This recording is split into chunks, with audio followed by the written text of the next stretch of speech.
Hello दोस्तों, नमस्कार, जय हिंद। स्वागत है आप सभी को आपके अपने इस यूट्यूब चैनल में। दोस्तों आज हम लोग सीटेट के मैथ्स का फुल एनालिसिस करेंगे और वो भी 10 जनवरी 2022 का। ठीक है दोस्तों, मैंने कल भी जो है ये 24 दिसंबर का जो है वो हम आपको पेपर 1 और पेपर 2 दोनों का मैथ्स हम डाल दिया। आप नहीं देखें तो जा करके देख लीजिएगा।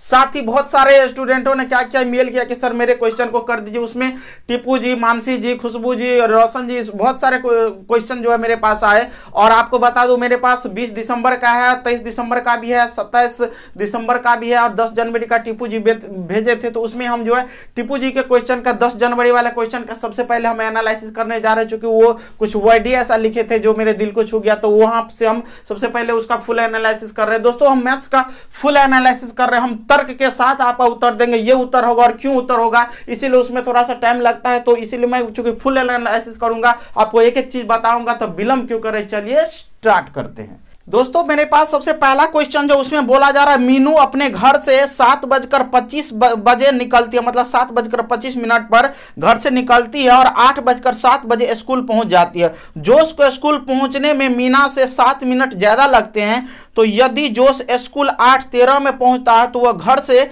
कितने बजे निकला था। देखिए ये जो है टाइम से रिलेटेड क्वेश्चन है, इसको क्या करेंगे हम लोग बनाते हैं। तो देखिए 7:25 बजे मीनू घर से निकलती है और 8:07 पर पहुंच जाती है। तो दोस्तों इनको टाइम जो लग रहा है वो कितना टाइम लगा, तो यहां से देखिए इसको आप क्या कीजिए, 25 है तो इसको सबसे पहले आप 8 बजाइए। तो 8 बजने में यहां पर क्या है 35 मिनट, ये हो गया 35 मिनट हुआ कि नहीं। ठीक है, और 35 मिनट ये और 7 हमें और आगे ये लाना है। तो इसका मतलब है कि इनको जो टाइम लगा वो टोटल कितना लग गया, 42 मिनट का टाइम लग गया है ना, 42 मिनट का। और इसमें बोला जा रहा है जोश को जो है इससे 7 मिनट ज्यादा टाइम लगता है। इसका मतलब जोश को जो टाइम लग रहा है वो कितना मिनट लग रहा है, 49 मिनट लग रहा है। और जोश जो स्कूल जो पहुंचा, ठीक है, वो 8:49 में क्या किया, तो स्कूल पहुंचा। तो हमें क्या करना है, ये 8:13 से आप क्या कीजिए 49 को घटा दीजिए। यहां से आपके पास तुरंत आंसर बनाने के 2 तरीके हैं दोस्तों। यहां से आपके पास जो है इसको बनाने के 2 तरीके हैं। सबसे पहले ये देखिए, सबसे पहले यदि फटाक से आंसर देंगे तो आप 13 को घटाने में थोड़ा सा दिक्कत होगा, तो इसीलिए 8 बजे में से क्या कीजिए 49 घटाइए। तो 8 बजे में से 49 घटाइएगा तो 7:11 होगा कि नहीं। उसके बाद ये 13 को जोड़ दीजिए तो क्या हो गया 7:24। तो 7:24, या नहीं यदि आप इसको घटाना चाहते हैं तो दूसरे केस में ये कैसे घटता है ये देखिए। और इसमें से हमें 49 मिनट को घटाना है, तो कभी 13 से 49 घटेगा। तो इससे क्या करते हैं दोस्तों कि ये जो है चूंकि ये घंटा में है, तो इससे हम लोग क्या करते हैं 1 घंटा इसको देंगे। ये मिनट में है, जैसे जन्म तिथि को हम लोग घटाते हैं ना, डेट ऑफ बर्थ को जैसे घटाते हैं कि डेट में नहीं घटा तो महीना से दिए, महीना से नहीं घटा तो ईयर से दिए। तो उसी प्रकार से इसमें से 1 घंटा दे दिए। 1 घंटा में 60 मिनट होता, तो ये हो गया 73। और 73 में से जब 49 चला जाएगा तो यही देगा 24, और उसके बाद ये आया 7। तो ऐसे भी आप क्या कर सकते हैं, बना सकते हैं। तो ये कौन से ऑप्शन में है, पहला ऑप्शन में है। और पहला टीपू जी ने इसका भी सही आंसर दिया, तो बहुत अच्छा है। देखिए दोस्तों अगले क्वेश्चन में है कि ये आपको इंग्लिश में ही दिया हुआ, इसलिए मैं पढ़ रहा हूँ क्वेश्चन को। Vaishnavi has only 5 rupees, 10 rupees and 20 coins in her collection. उसके पास जो है 5 रुपये, 10 रुपये और 20 रुपये वाला सिक्का है। ठीक है, उसके बाद बोला जा रहा है the number of 5 rupees coins is 3 that of 10 coins. मतलब ये हुआ कि 5 रुपये का जो सिक्का है वो 10 रुपये के सिक्का का 3 गुना है। And number of 20 coins is half of that of 10 coin. मतलब 20 रुपये का जो सिक्का है वो 10 रुपये के सिक्के का हाफ है। ठीक है, और if the collection contains 7 number of 20 coins, मतलब 20 रुपये का सिक्का जो है वो 7 है। ठीक है, तो आगे कह रहा है then how much amount she will have in total. तो टोटल उनके पास जो है कितने रुपीज है दोस्तों, ये हमें फाइंड करना है। तो सबसे पहले क्वेश्चन को समझना है। तो यहां से हमें जो है सब कुछ देखिए दोस्तों, रुपीज कर लिए और इसका कितना नंबर है, तो देखिए यहां से रुपीज है और हम लोग क्या करें नंबर ले लिए। तो 20 रुपीज वाला जो है ये दोस्तों ये 7 कॉइन्स है, और 10 रुपीज वाला हमें निकालना है और 5 रुपीज वाला भी हमें निकालना है। तो देखिए यहां पर बोला जा रहा है कि 20 रुपये वाला तो 7 है, और हमें बोला गया 20 रुपये वाला जो 10 रुपये का हाफ है, 10 रुपये का हाफ है, इसका मतलब ये इसका दुगुना हो जाएगा, मतलब इसका ये 14 कॉइन्स हो जाएगा। और 3 जो दिया हुआ था 3 गुना, 5 रुपये का कॉइन जो है 10 रुपये का 3 गुना है। तो 3 गुना ये हो गया, तो ये कितने कॉइन हो गए, 42 हो गए। अब यहां पर हम लोग सबको क्या करके रुपीज में कन्वर्ट करेंगे, तो ये हो गया यहां से कितना 140 रुपया हो गया। यहां से इसको कॉइन कर देते हैं, कॉइन कर देते हैं और इसको रुपीज कर देते हैं। यहां से 140 हो गया, ये भी 140 हो गया और यहां से 5 चौके 20 और 1 21, ठीक है, इतना हो गया। तो सबको क्या कर लीजिए, ऐड कर लीजिए। ये हो गया 0 4 4 8 1 9 2 2 4, 490 रुपीज, ठीक है, 490 रुपीज इसका सही आंसर है। देखिए ये कौन से ऑप्शन में दिया हुआ है, ऑप्शन नंबर 2 इसका बिल्कुल सही आंसर है।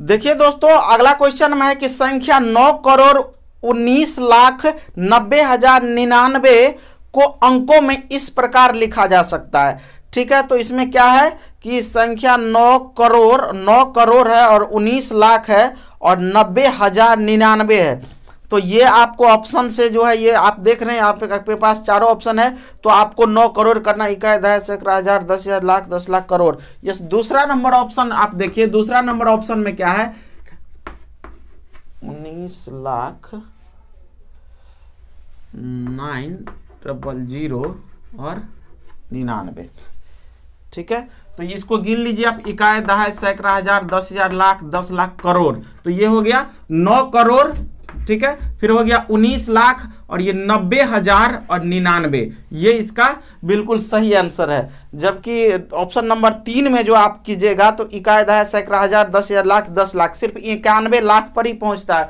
तो ये तो एक बेसिक चीज है, आप इसको इकाई, दहाई, सैकड़ा, हजार जिनको करने आता है बेटर तरीके से वो तुरंत पहचान पाएंगे कि इसका ये आंसर होगा। और ये इस तरह का भी क्वेश्चन एकदम बेसिक लेवल का पूछ दिया गया है, तो ये एकदम बिल्कुल सही आंसर होना चाहिए और इसका ऑप्शन नंबर 2 बिल्कुल सही आंसर है।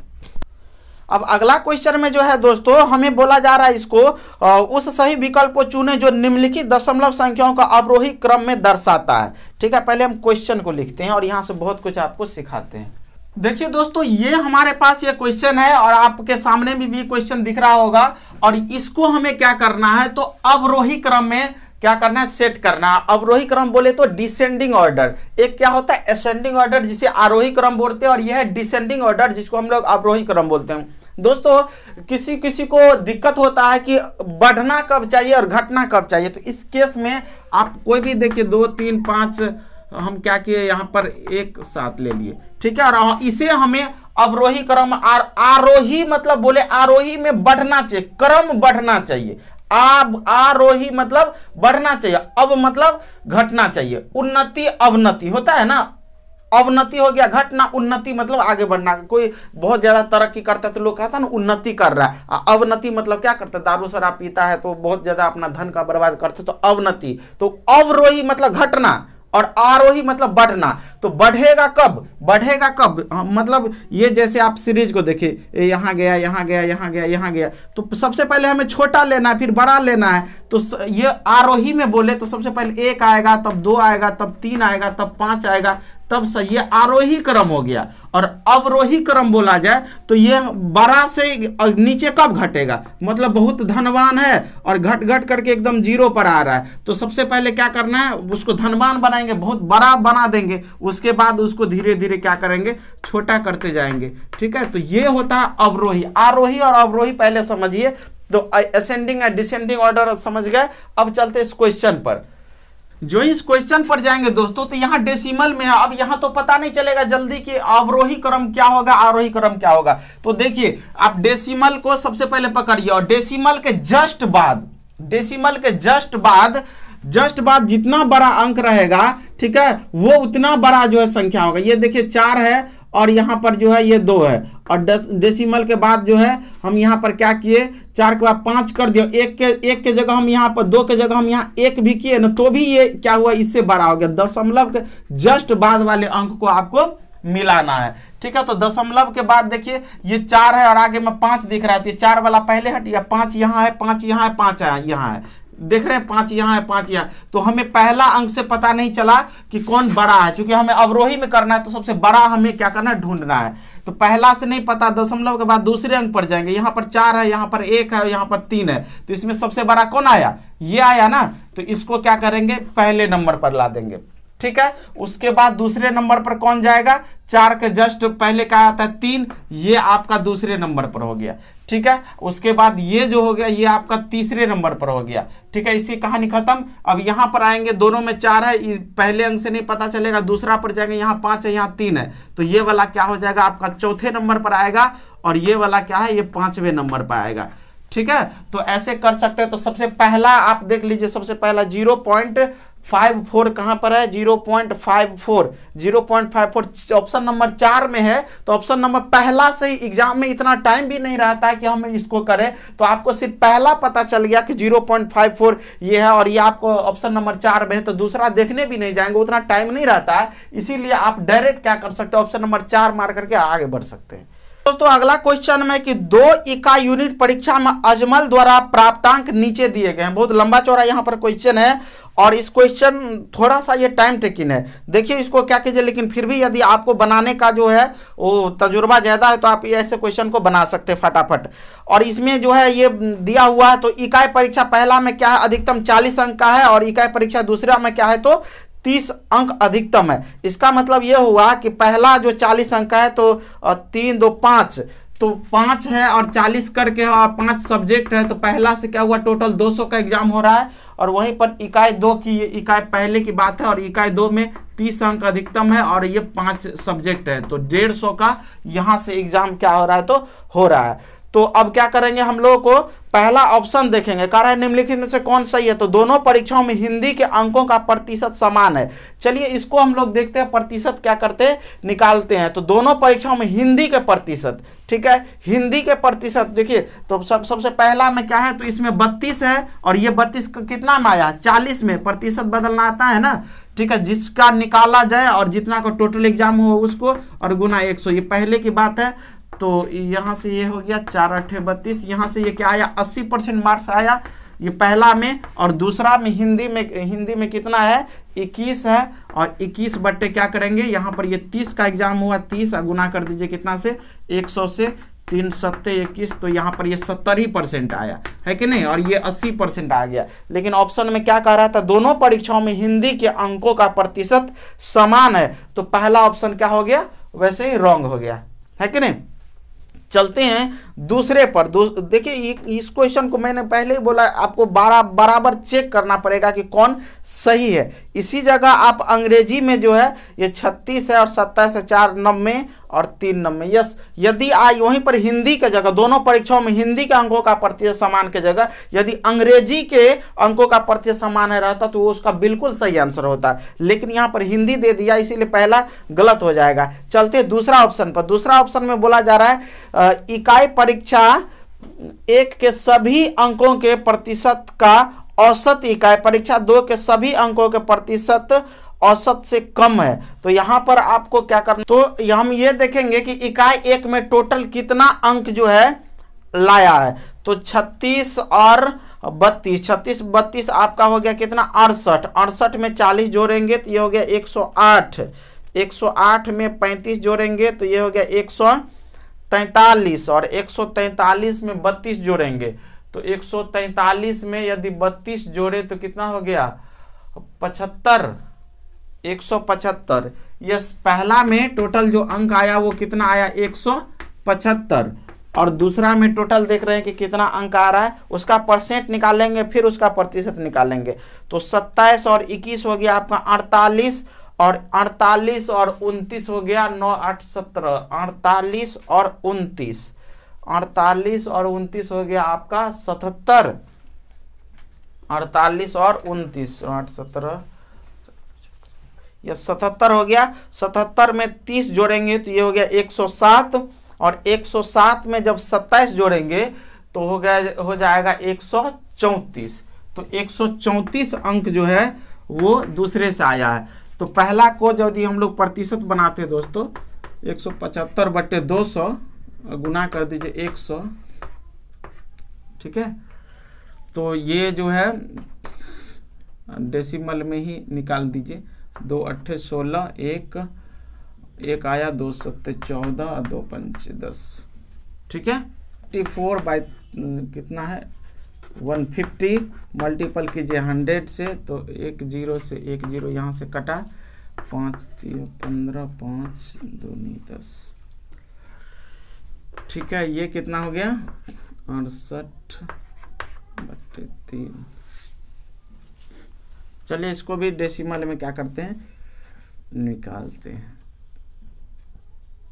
या इसको आप बट्टा में भी रहने दीजिएगा तो भी कोई फर्क नहीं पड़ेगा। चलिए इसको बट्टा में ही रखते, 175/2। अब हमें बोला जा रहा है कि इकाई पहला के सभी अंकों के प्रतिशत का औसत इकाई।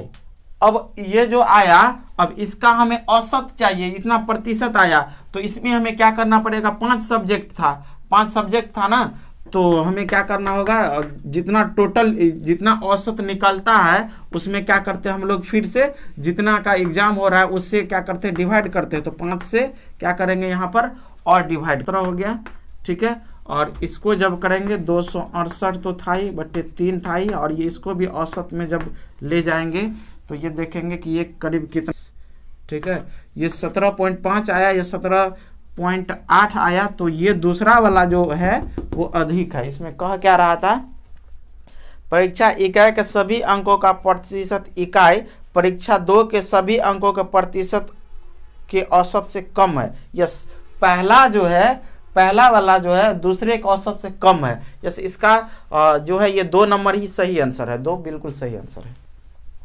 चलिए देखिए दोस्तों, अगला नंबर में क्वेश्चन है कि अक्षरों के उस समूह को चुनिए जिसमें कोई भी रैखिक सममिति नहीं है। सिमेट्री की बात किया जा रहा है। लेटर में जो सिमेट्री होता है ना, हॉरिजॉन्टल और ये वर्टिकल, 2 प्रकार के सिमेट्री सबसे पहले क्या होता है दोस्तों, उसके बारे में मैं बता दूं आपको कि ये जैसे ए है, इसको हम किस तरह से इसके बीच से ये करें कि इसको हम इधर मोड़ भी दे तो सेम वही आना चाहिए। अब जैसे देखिए ये क्या है, ये वर्टिकल सिमेट्री है, और इसको क्या करेंगे, यहाँ से कहीं से भी काटेंगे तो ये सिमेट्री जो होगा वो एक लाइन आएगा। तो यहाँ पर ये बी में क्या हुआ, तो बी में हॉरिजॉन्टल सिमेट्री हो रखा है। इसको हम लोग क्या करेंगे, इधर से इसको मोड़ दे तो ये बी हो जाएगा। सेम उसी प्रकार से सी को देखिए, सी को क्या करेंगे, हॉरिजॉन्टल सिमेट्री करते, मतलब बीच से इस प्रकार से इसको काटना, जिसको हम क्या करें, मोड़े तो ऊपर नीचे दोनों एक समान आना चाहिए, उसको सिमेट्री बोला जाता है। ठीक है, सेम कहानी किसके साथ होता है, डी के साथ होता है। ठीक है, यहां से भी सही है, ई के साथ भी होगा। लेकिन जब आप एफ पर चलिएगा, एफ को किसी भी तरह से यदि हम क्या करें, इसको सिमेट्री लाइन ऊपर से खींचे या ये वाला खींचे तो भी एक समान कभी भी सिमेट्री आएगा। इसीलिए एफ जो है, एफ में कोई भी सिमेट्री जिसको हम लोग सममिति बोलते हैं, एफ में कोई सममिति नहीं होता है। ठीक है, आर में नहीं होता है। ठीक है, और भी बहुत सारा है आर, तो आपको ऑप्शन में क्यू है, क्यू में भी नहीं होता है कि नहीं। इसको कहीं से भी काटेंगे तो ये एक समान कहीं से भी आएगा, कहीं से भी नहीं आएगा। तो आपको कह रहा है कि अक्षरों के उस समूह को चुनिए जिसमें कोई भी रैखिक सममिति नहीं है। ठीक है, पी में भी नहीं होता। पी को कैसे काटेंगे, पी को आप देखिए कैसे काटेंगे जो एक समान आएगा, इधर से काटेंगे तो वो आएगा, इधर से काटेंगे तो भी आएगा। तो पी जो है ये भी आपको सिमेट्री नहीं है। क्यू तो है ही नहीं, मैंने बताया। आर भी नहीं है, इधर से काटेंगे कहीं से भी, ये भी नहीं है, ये भी नहीं है। तो यहाँ से ऑप्शन नंबर पहला जो है इसका बिल्कुल सही आंसर है दोस्तों। कह रहा है कि अक्षरों के उस समूह को चुनिए जिसमें कोई भी रैखिक सममिति नहीं है, तो इसका पहला जो है बिल्कुल राइट आंसर है। चलिए देखिए दोस्तों, अगला क्वेश्चन जो है ये भी आपको टाइम से रिलेटेड क्वेश्चन है। इसमें बोला जा रहा है कि सोनू, लालू और बीना अपने घर के पास के स्टेडियम के चारों ओर एक गोलाकार ट्रैक पर एक ही समय और एक ही दिशा में चक्कर लगाते हैं। उन्होंने एक समय पर दौड़ना शुरू किया और सोनू ने 99 सेकेंड, लालू ने 154 सेकेंड और वीना ने 126 सेकेंड में एक चक्कर को पूरा किया। तो कितने मिनट और सेकेंड के बाद तीनों एक साथ उसी आरंभिक बिंदु पर होंगे। तो मैंने बताया था कि क्वेश्चन को हम लोग क्या करेंगे, पूरा चीरफाड़ करेंगे। वैसे जब हम एलसीएम और एचसीएफ चैप्टर पढ़ाते हैं दोस्तों, तो वहां पर ये चीज पूरा बताते हैं। गोलाकार पथ होता है, वहां पर ए बी सी 3 व्यक्ति है और सबको जो है दौड़ने में क्या होता है, अपना समय लगता है। अब देखिए, जो जितना कम समय में दौड़ता है वो उतना फास्ट दौड़ रहा है। ठीक है, तो मान लीजिए कि यहाँ पर ये 99 सेकेंड ले रहा है, 125 सेकेंड ले रहा है, 150 सेकेंड ले रहा है, कुछ भी है। ठीक है, तो पहले राउंड में ये यहाँ पर आ जाएगा, तब तक बी यही रहेगा, सी और इधर ही रहेगा। तो दौड़ते दौड़ते कौन ऐसा टाइम आएगा जब सबके सब एक साथ हो जाएंगे। साथ ही आपको बता दें एलसीएम एचसीएफ चैप्टर में बहुत सारा ट्रैफिक लाइट ट्रैप का क्वेश्चन आएगा, घंटी वाला क्वेश्चन आता है कि पहली घंटी दूसरी तीसरी चौथी घंटी इतने के अंतराल पर बज रही है तो कितने समय बाद सभी के सभी एक साथ बजेंगे। तो सबका एलसीएम का खेल है कि एलसीएम आपको क्या करना है, लगा देना। यहाँ पर सोनू, लालू और बीना है और ये 99, 154 और 126 है। चलिए जो नाम है उसी से डिनोट कीजिए।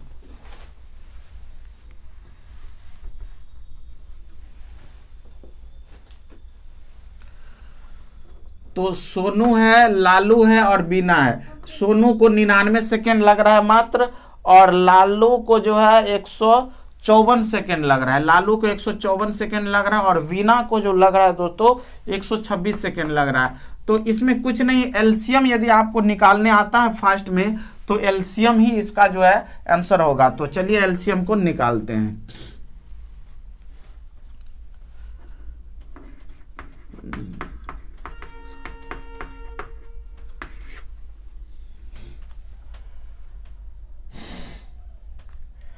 डायरेक्ट हम लोग क्या करते हैं, 11 से देते हैं, कोई फर्क नहीं पड़ता है दोस्तों। 9 आया, 11 का 11, 4 बचा, ठीक है, और 11 चौके 44, 11, ये 11 से लगेगा क्या, 11 से ये तो नहीं लगेगा, तो इसको हूबहू क्या किए, उतार दिए, ठीक है। अब आते हैं 2 पर। बड़ा से देने से ये छोटा हो जाता है, इसीलिए दे दिए 7, 2 से दे दिए, अब 3 से दे देते हैं।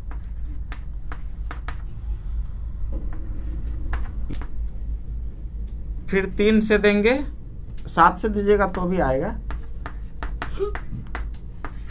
और फिर 7 से दे दिए, 1 1, ठीक है। तो इसका क्या हुआ, इतना एलसीएम आया। तो इसको क्या करेंगे, ये चूंकि सारे के सारे सेकेंड में है तो अब इसको हम लोग यहाँ बदलेंगे। 11 दूना 22, 22 तिया 66, ठीक है, और 11 दूना 22 तिया 66, 66, और इधर से क्या आ गया 7 21। चलिए इन दोनों को क्या करते हैं तो गुना कर लेते हैं। 6 6 12, 12 6 18, 6 दूनी 12, 1 13, ठीक है। 1386 ये क्या हुआ तो सेकेंड आया। मल्टीपल सही है ना, मल्टीपल को चेक कर लीजिएगा दोस्तों, चूंकि एग्जाम में ये क्या होता है कि ये थोड़ी सी गलती आपका जो इतना जो आप मेहनत किए हैं उस पर भारी पड़ सकता है।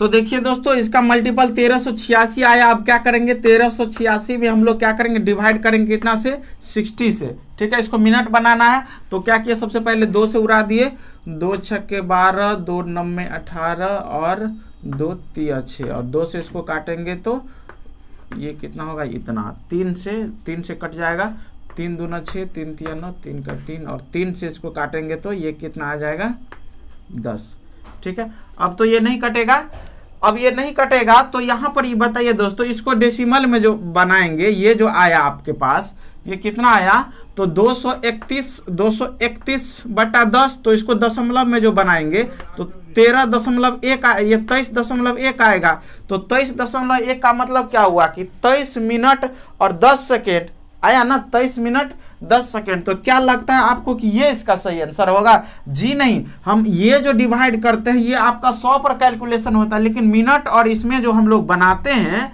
तो वहां पर क्या होता है, वहां पर क्या होता है आपको कुछ सिखाते हैं। चलिए यहाँ पर ही आप देखिए ये कितना हुआ, 231 बटा 10 जो हुआ है दोस्तों। तो इसको जो करेंगे तो सबसे पहले आप क्या कीजिए, इसको डिवाइड कीजिए, ठीक है। 10 दूना 20 हो गया, 3 बचा और 10 तिया 30 हो गया। इसको ऐसे सबसे पहले कीजिए, ठीक है। ये 23 मिनट आया, चलिए ठीक है। अब इसको हमें क्या करना है, फिर सेकेंड में बदलने के लिए और यहाँ पर फिर 60 से मल्टीप्लाई करेंगे, ठीक है। तो ये हो गया इतना, इसका मतलब हुआ कि 23 मिनट और 6 सेकेंड जो होगा इसका सही आंसर होगा, ना कि 23.1 इसका सही आंसर होगा। तो 23 मिनट और 6 सेकेंड कहां पर है, ऑप्शन नंबर 4। तो ऑप्शन नंबर 4 बिल्कुल सही आंसर है। चलिए अगला क्वेश्चन में देखिए, ये रीजनिंग टाइप का क्वेश्चन के दिए गए पैटर्न का अवलोकन कीजिए और खाली स्थान को भरिए। अब रीजनिंग इससे पहले जो सीटेड हुआ करता था दोस्तों, कभी भी रीजनिंग का क्वेश्चन नहीं आता था, लेकिन इसमें क्या है, रीजनिंग का क्वेश्चन है। और आप देखिए कि बीच में जो इसका लेटर है ZYX, यस, ये जो है आपका श्रेणी क्रम में है ZYX, तो X से पहले क्या आता है W, और W से पहले आता है V, तो VWXYZ। तो यहां से क्या हुआ, ऑप्शन ये U वाला तो ऑटोमेटिक हट गया, बचा W वाला 1 और 3। अब 1 और 3 में से कौन है, तो आप पहला पर देखिए 1 को 1 से गुना कर रहे हैं, ठीक है, यहां से, और दूसरा में क्या है, तो 4 8 का ये दुगुना हो गया, 9 27 3 गुना, मतलब पहला में 1 गुना है, दूसरा में 2 गुना है, तीसरा में 3 गुना है। तो कहने वाली कोई बात नहीं है कि चौथा में 4 गुना हो जाएगा, 4 गुना बोले तो 16 का 64 हो जाएगा, तो W और 16 W 64, इसका मतलब पहला का 1 नंबर बिल्कुल सही answer. A wire is bent in the form of a rectangle, मतलब एक तार को मोड़ करके क्या किया गया, तो एक आयत का रूप दिया गया, हुज पेरीमीटर इज 40 सेंटीमीटर, मतलब उसका परिमिति जो है वो क्या है, तो 40 centimetre. The same wire has been modified and made into another rectangle whose length is 1/3 more than the length of the initial rectangle, मतलब पहले वाला जो रेक्टेंगल था उससे दूसरे वाला का 1/3 क्या है, तो वो अधिक है। And breadth is half of the breadth of the initial one, मतलब पहले वाला का जो चौड़ाई था उससे ये इसका चौड़ाई जो है वो क्या है, कम है। तो कह रहा है what will be the area of the second rectangle, दूसरे वाला जो रेक्टेंगल है उसका हमें क्या पूछा जा रहा है, तो एरिया पूछा जा रहा है, ठीक है। तो चलिए अब इस क्वेश्चन को हम लोग बनाते हैं। तो देखिए दोस्तों, सबसे पहले हम लोग क्या करते हैं, रेक्टेंगल बनाते हैं। और क्वेश्चन तो आप लोग समझ गए, क्वेश्चन में बोला गया कि जो है दोनों रेक्टेंगल है और दोनों का पेरीमीटर जो वो एक समान है, ठीक है। इसका जो लेंथ होगा उससे इसका 1/3 लेंथ जो L है उससे ये अधिक हो जाएगा, तो ये 4L/, क्या हो गया 3, और इसका जो ब्रीथ होगा इससे इसका ब्रीथ क्या हो जाएगा, तो आधा हो जाएगा, है ना। बस इतना कुछ है। देखिए वैसे ये क्वेश्चन जो है बहुत ही ऐसे क्वेश्चन सीटेट में नहीं पूछना चाहिए, क्योंकि ये बहुत ही ज्यादा टाइम टेकिंग है। क्वेश्चन बहुत भारी नहीं है, लेकिन क्वेश्चन बनाने में टाइम लगेगा, इतना आसान नहीं है। अब यहाँ से और हमारे पास पेरीमीटर जो दे रखा है वो दे रखा है कितना, 40, दोनों का पेरीमीटर एक समान है। तो यहाँ से हम लोग क्या करेंगे, सबसे पहले L और B में हम लोगों को क्या लाना होगा, चूंकि दोनों का पेरीमीटर समान है, तो 2 × L + B इसका पेरीमीटर और इसका पेरीमीटर 2 × 4L + 3/B/2,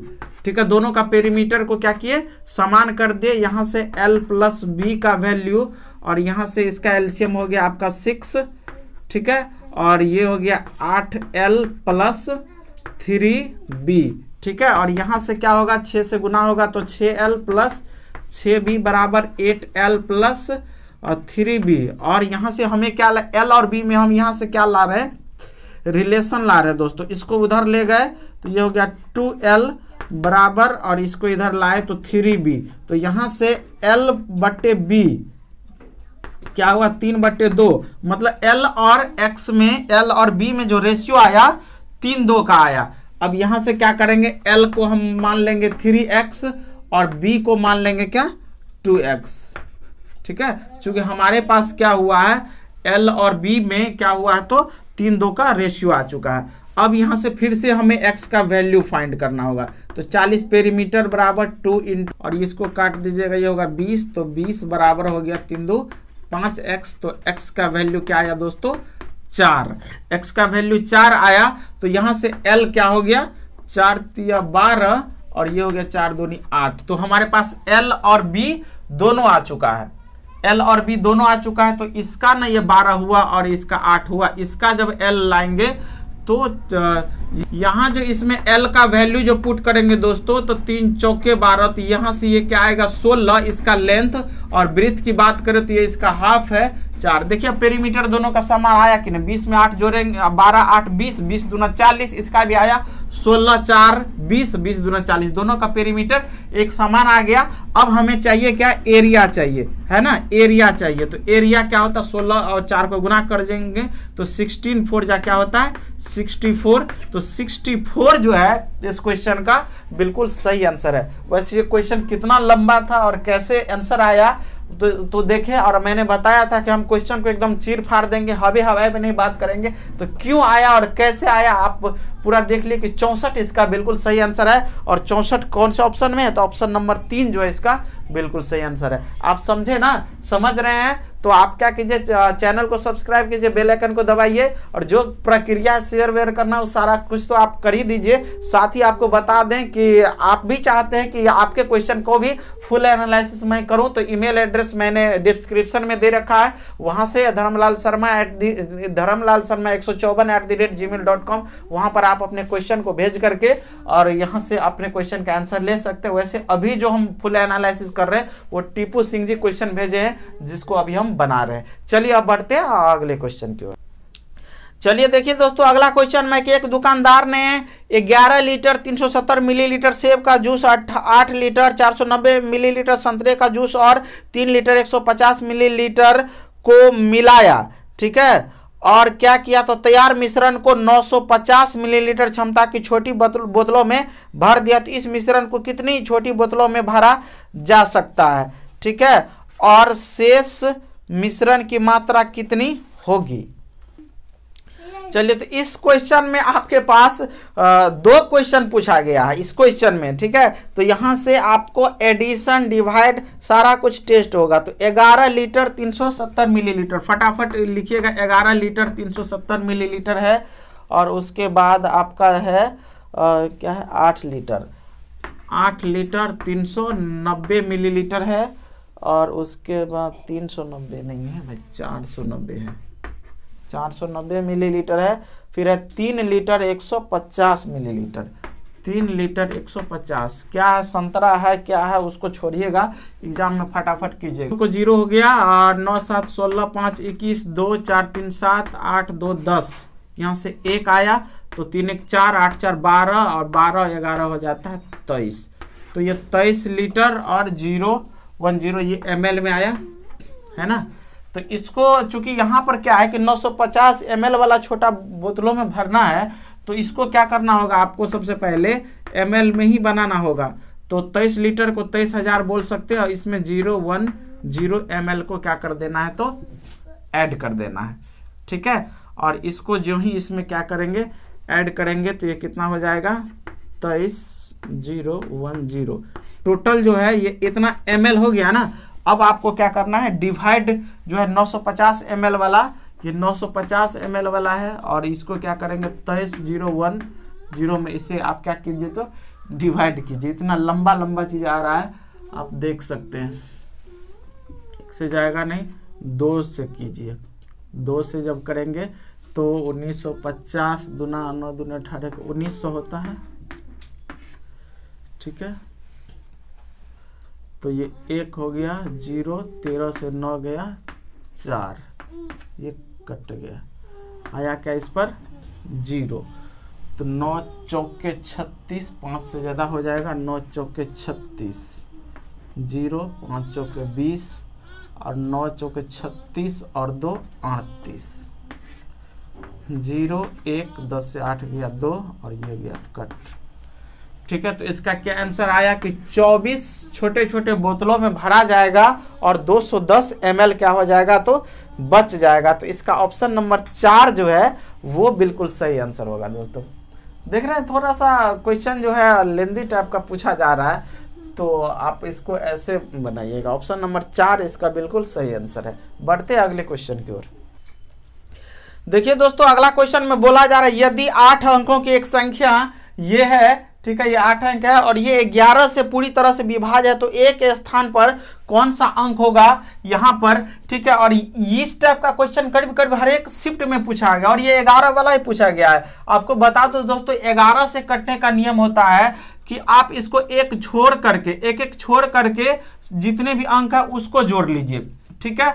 फिर इधर से एक एक छोड़ करके उसको क्या कीजिए, इसको आप जोड़ लीजिए और दोनों को घटाइए। घटाने पर यदि 0 आ गया या 11 से कटने वाली कोई संख्या आ गया तो वो पूरी संख्या 11 से कटती है, ठीक है। रूल ऑफ डिविजिबिलिटी मैंने बता रखा है 11 से।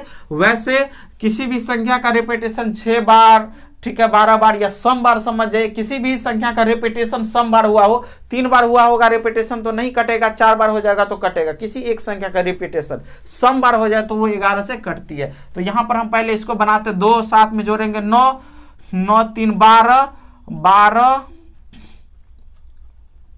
12 और 9, 12 9 हो गया आपका कितना 21। और इसमें से घटाना है किसको, तो अब इधर से देखिए 6 में ए जोड़ेंगे तो ये इसको ए रहने ही दीजिए, ए को रहने दीजिए। 1 6 के बाद इसको जोड़िए 8, 8 और 8 हो गया 16, तो 16 प्लस ए हुआ ना ये। तो अब देखिए यहाँ पर हम ये 21 है तो 16 में कितना जोड़े जो इसको क्या करे 21 बना दे। 16 में कितना जोड़े जो 21 बना दो, तो 5, तो एक जगह 5 रख देंगे तो ये हो जाएगा 21। तो 21 में से 21 जाएगा तो 0 आ जाएगा और 0 हो जाएगा तब ये 11 से पूरी तरह से कट जाएगा। तो ऑप्शन नंबर 5 कहां पर, ऑप्शन नंबर 3 इसका बिल्कुल सही आंसर है। चलिए अगला क्वेश्चन को आप देखिए, कह रहा है निम्नलिखित में से कौन से सत्य है। ये देखिए मौजवानी क्वेश्चन का आंसर देने लायक है कि 791 का एक गुणनखंड है। गुणनखंड फैक्टर होता है दोस्तों। गुणनखंड और गुणज ये दो चीज सबसे पहले आपको जानना चाहिए। गुणज क्या होता है और गुणनखंड होता है क्या होता है। देखिए जैसे 12 है, इसको मिटा दे क्या, ये दो चीज होता है ना, गुणनखंड और गुणज, ये दो चीज होता है। तो देखिए गुणनखंड क्या होता है दोस्तों, जैसे हम आपको 12 का गुणनखंड बोले कि क्या सब आएगा, तो वैसी संख्या जो 12 को काट दे, 1 2 3 4 6 एंड 12 खुद, ठीक है।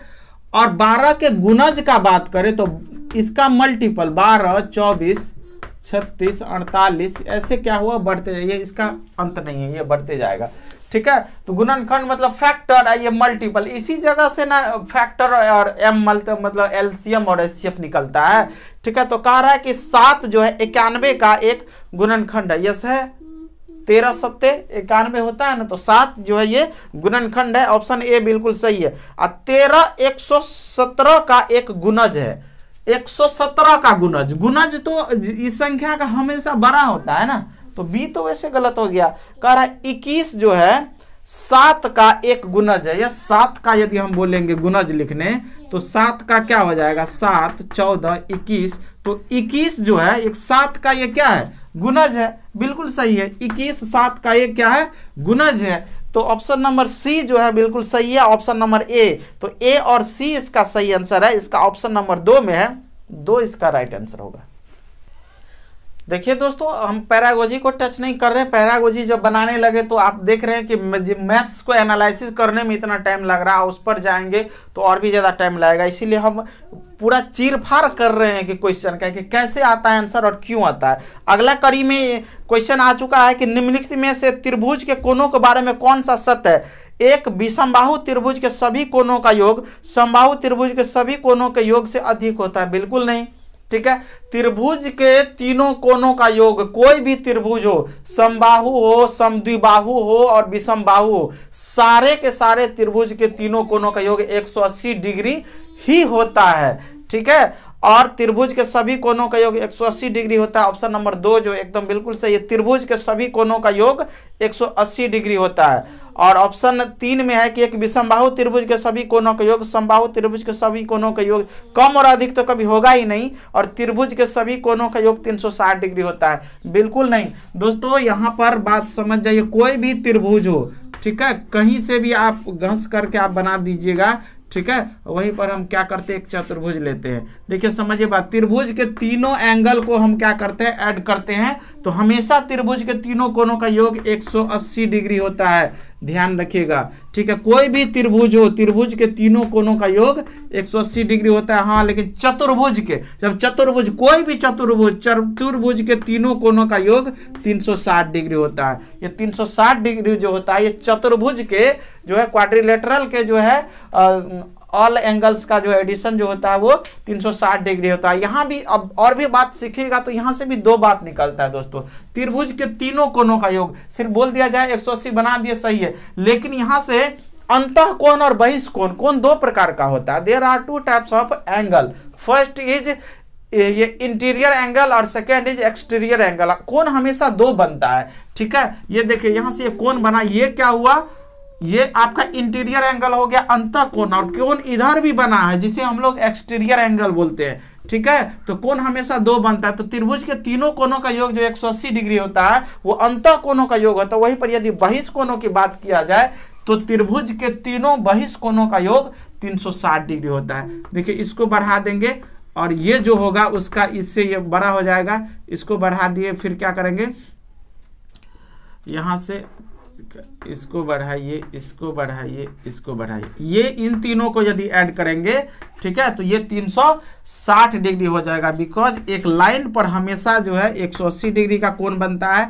जबकि एक पॉइंट पर हमेशा चारों तरफ जो है 360 डिग्री का। तो ये आप जितना हो गया तो ये इसको बात समझ गए, ठीक है। वहीं से यदि हम लोग पॉलीगॉन जब जाएंगे, पंचभुज खसभुज, तो वहां से अंतः कोणों का योग वहां पर बहुत कुछ भी हो सकता है, लेकिन वहां पर बहिष्कोणों का योग 360 डिग्री ही होता है। इतना आपको ध्यान रखना है। तो समझ गए, इस क्वेश्चन का सही आंसर होगा कौन, ऑप्शन नंबर 2। चलिए देखिए दोस्तों, सबसे लास्ट क्वेश्चन है कि जब समूह में विद्यार्थियों की लंबाई मापने को कहा गया तो समूह 1 में जिसमें 4 विद्यार्थी थे को निम्नलिखित परिणाम प्राप्त हुए। निर्मल दिनेश से 8 सेंटीमीटर लंबी है और सीमा सलमा से 4 सेंटीमीटर छोटी है। दिनेश सीमा से 2 सेंटीमीटर लंबा है। यदि सलमा 138 सेंटीमीटर लंबी है तो निर्मल की लंबाई क्या होगी। तो सबसे पहला जहां जहां जो स्टेप है उसको हम लोग क्या करते हैं, लिखते हैं। सबसे पहले क्या है, तो निर्मल जो है वो क्या है, तो लंबी है किससे, दिनेश से, ठीक है। तो कितना लंबी, तो 8 सेंटीमीटर, ठीक है। ये छोटा है दिनेश तो उसको नीचे कर दिए। सीमा सलमा से 4 सेंटीमीटर छोटी है, सीमा, ठीक है। सीमा जो है किससे, तो सीमा सलमा से ये छोटी है, तो पहले सलमा लिखे, फिर सलमा से छोटी है कौन, सीमा। तो कितना छोटी है, तो कितना छोटी है, तो दे रखा है कितना, 4 सेंटीमीटर। चलिए ठीक है। फिर है कि दिनेश सीमा से, दिनेश जो है सीमा से 2 सेंटीमीटर लंबा है। तो यहां भी हम सीमा को सेट कर सकते हैं, सीमा से, ठीक है। सीमा से कितना लंबा है, तो ये 2 लंबा है, ठीक है। यदि सलमा क्या हो, तो 138 हो। ये सलमा का ये दिया हुआ ये 138 है। तो देखिए हमारे पास 138 है, तो पूछा जा रहा है निर्मल की लंबाई। यहाँ निर्मल की लंबाई पूछा जा रहा है। तो देखिए दोस्तों, यहाँ पर निर्मल की लंबाई तब आएगा जब दिनेश का आएगा, और दिनेश का तब आएगा जब सीमा।